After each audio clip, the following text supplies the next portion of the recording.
loves, welcome back to my channel and a happy new year. Sending you all the love, all the positivity to you and yours, and hoping that it's the best one yet. This week's video is going to be my December reading wrap up and January's reading TBR.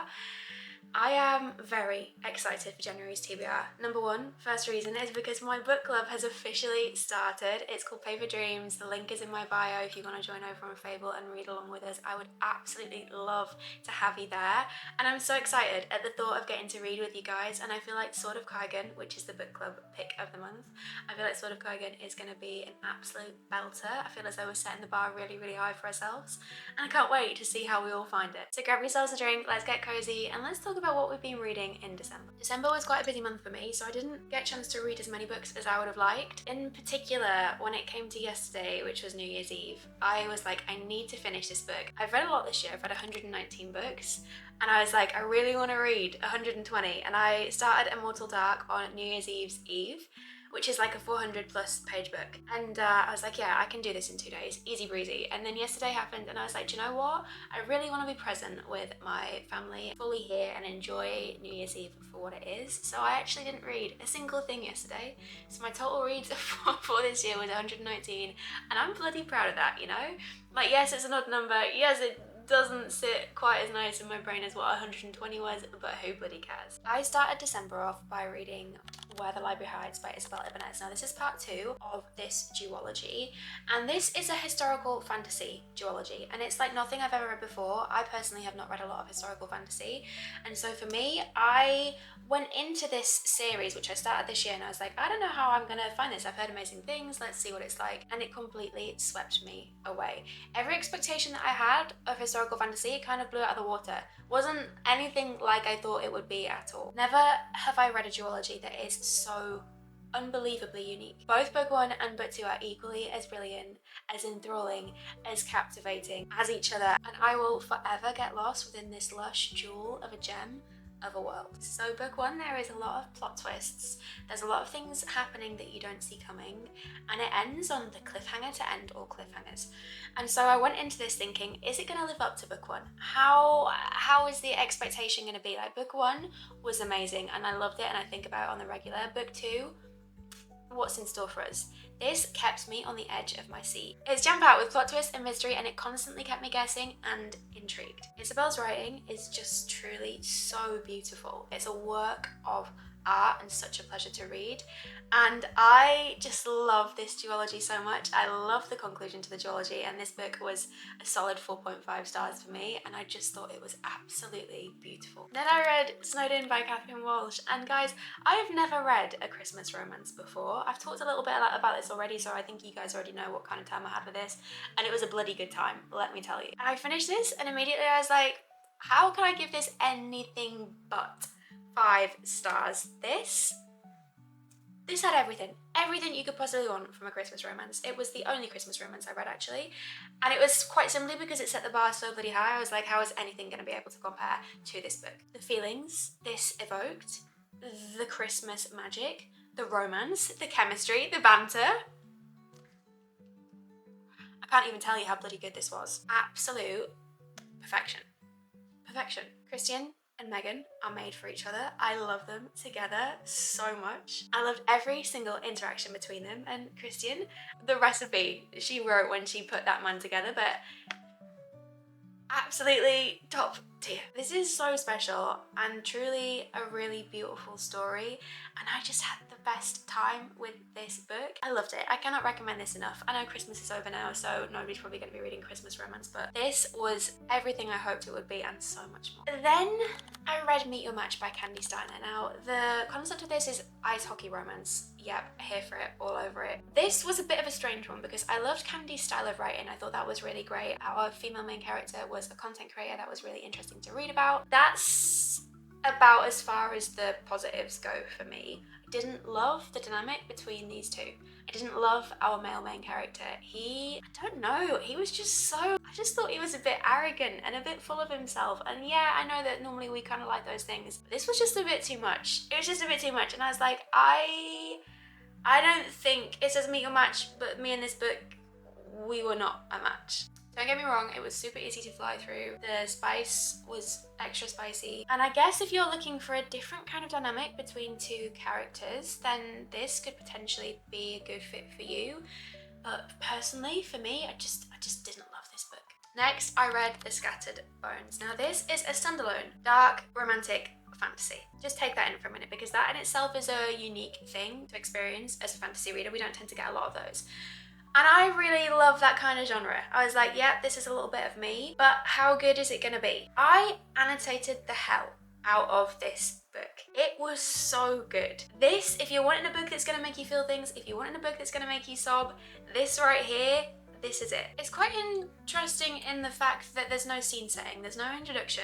You learn about things as you go, and so that constantly keeps you guessing. You're like, oh, hold on a minute, I don't quite understand how this works, but you're gonna learn about how this works. You don't quite know the backstory, but you're gonna learn about the backstory. You're given past, you're given present at different moments throughout the book, and it builds this picture, and slowly, you're like, oh, okay. And because you're slowly learning about things as you go, you develop this connection to the main characters. You find yourself championing our female main character and really, really rooting for her. It's because of how the story is written, I think. The writing is absolutely beautiful. If you love a beautifully written fantasy, this is so for you. It's super short as well, so you're gonna absolutely fly through it. It's all about an all-consuming, soul-deep level kind of love, and believing in yourself, but believing in something bigger than yourself as well. Let me set the scene a little bit for you with this one. So our female main character, she crosses paths with this being who is known as the stranger. She doesn't know him, she's never met him before, and he says, I will make a deal with you. If you go to the furthest parts of the continent, which are the scariest, most darkest, most challenging parts of the continent, and retrieve your soulmate's scattered bones, I will then repair him and return your soulmate to you. Now she has to go on this epic quest. The only thing she can rely on is her inner strength. That's all that she has to keep her going, and it is heartbreakingly beautiful. Guaranteed to make you feel. It's gonna pack a punch. I cannot recommend this one enough. And now this next one that I read, I just want to remind everybody that this is a judgment-free space, okay? No judgment here at all. And the book that I'm going to talk about is dark romance. I'm not a dark romance girly. I don't read dark romance typically as a genre. I enjoy dark fantasy romance, but the two are very different, I personally think. So this month I was like, you know what? It's time. It's time for God of Malice. We're going to dive in at the deep end. And trust me, this is the deep end. First things first, check the triggers before reading. Okay, where do we start? Where do we start with this one? There is a lot to unpack here. I didn't think dark romance was for me, and boy, oh boy, did this book prove me wrong. From the get-go, from chapter 1, it's dark. Literally, the first chapter is going to be sink or swim. You're going to know whether you like it or not. I read the first chapter and I was like, oh, okay, I don't know if this is for me. I don't know if this is going to work. And for some reason, I kept on reading because I couldn't put the bloody thing down. I kept on reading, and I was like, I just need to know more. I need to know where this story is going to go. This book has a really unique way of having you in the weirdest, biggest chokehold of your entire life. There's no argument that our male main character is morally black. He has got no redeeming qualities. He's the villain. He is the villain, but he's her villain. And that's what I'm all about, okay? It's addictive, it's dark, it's unsettling, but you cannot help but consume this book. Like, warning, this is addictive. This is addictive, and it's gonna be your new obsession, and you're not gonna know why, and you're not gonna know what that means about you, but you know what it means about you? It means you're bloody brilliant, okay? I said what I said. I have absolutely no shame. I really enjoyed this book, and take what you want from that. Then I listened to my last self-help audiobook of the year, and that was Rising Strong by Brené Brown. I have listened to a little bit of Brené Brown before, really enjoyed her podcasts and stuff that she does, and really like her, but for some reason have never listened to any of her audiobooks. And I saw this and I was like, you know what? We're gonna go for it. I feel as though I want to finish the year on a really strong self-help audiobook, and this was definitely that. I thought this had so much invaluable insight and wisdom, and I especially love how it dealt with having the courage to be vulnerable and embracing fear and failure. I really enjoyed listening and reading and learning about that. And it's basically about what it takes to get back up after a fall and how to rise strong. Such an empowering read. Now, throughout the month, I had been reading Heat of the Everflame by Pencold. This is book 3 in the Kinder Curse saga. Really enjoyed book 1, absolutely loved book 2. Like, Glow of the Everflame, standout read for my 2025 for sure. I just had a little bit of a break in between picking up book 3. Now, book 3 is a chunky book, so I started it like sometime at the beginning of the month, and it pretty much took me the full month to read this. It was long, and in the middle, it did kind of feel long. Boy, oh boy, did it ramp up for the last chunk of this book. The ending? The ending? What was that ending? How could you do that to us? And the fact that we don't have a release date for book 4, this just feels a little bit cruel to me. Loved being back in this world and being back with these characters. Like, Luther and DM can do no wrong. They are amazing, but in the middle there was a whole chunk of miscommunication happening, and so that was why I didn't particularly love the middle. I just was like, can you just please have a conversation? Can you just have a conversation and this would all be okay? And that didn't happen for quite a while, and I was like, oh, okay. But then that ended, and then we were fine after that. But overall, the plot twists were plotting, the twists were twisting, and this was still a really, really good book. Finally, I finished the month off with Ruthless Vows by Rebecca Ross. I read Divine Rivals in December last year, and so I was like, if I don't get around to reading Ruthless Vows before the end of the year, I'm gonna forget about the story. I'm gonna forget about what happened. So I need to just get a move on with this. So I really wanted to tie this up before the end, and I forgot how much I love Divine Rivals. What a beautiful, beautiful journey and a story that we go on with these two characters. Rebecca's writing is such a treat, really and truly, and this was no exception. Love being back in this world, love being back with these characters. Almost felt like a little bit of a palate cleanser, actually. Roman and Iris are perfect together. I love the dynamic between those two. They have got something really unique and special, and their love just feels infinite and timeless, and like it will live on forever. It will live on after you finish this book. I love them, and I love this. Now, I also, as I said, started Immortal Dark on New Year's Eve's Eve. Does that make sense? I think it does. I am, how far in am I? 135 pages in to this, and I am loving it. I'm gonna finish this at the beginning of this month, but I just wanted to give you a little update as to how I'm finding it so far, because I had really high expectations for this, and since I've had high expectations, I've seen mixed reviews. People either love it or they just don't get along with it and they don't have a good time. And I was like, oh, I don't know what kind of time I'm gonna have with this. So far, this is everything I wanted this to be. I am loving it. I am absolutely loving this book. I want to take the time to indulge and enjoy this. I love the concept. I love everything that's happening. I love the dark academia style of this too. And so far it's ticking a lot of boxes. So that's everything I read in December. 8 books in total, and overall a great finish to the reading year. But let's talk about what we're going to be reading in January. I'm a January girl. I was born in January, so I'm a little bit biased.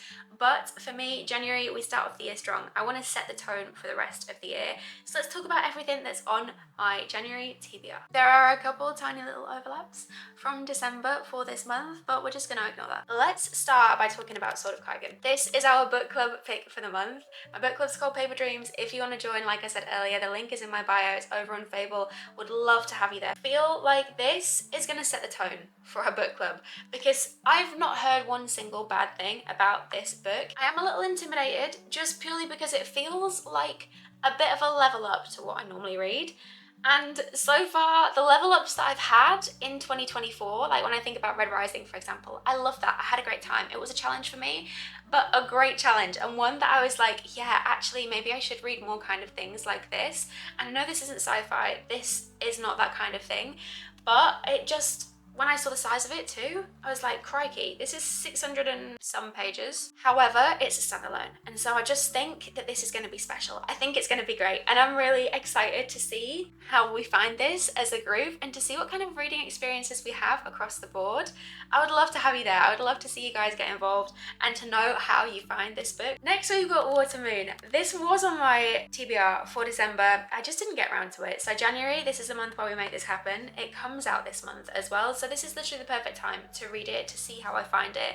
And I feel like it's going to be the perfect kind of escapism for those January kind of blues. Then we've got A Sea of Unspoken Things by Adrian Young. This also comes out in January.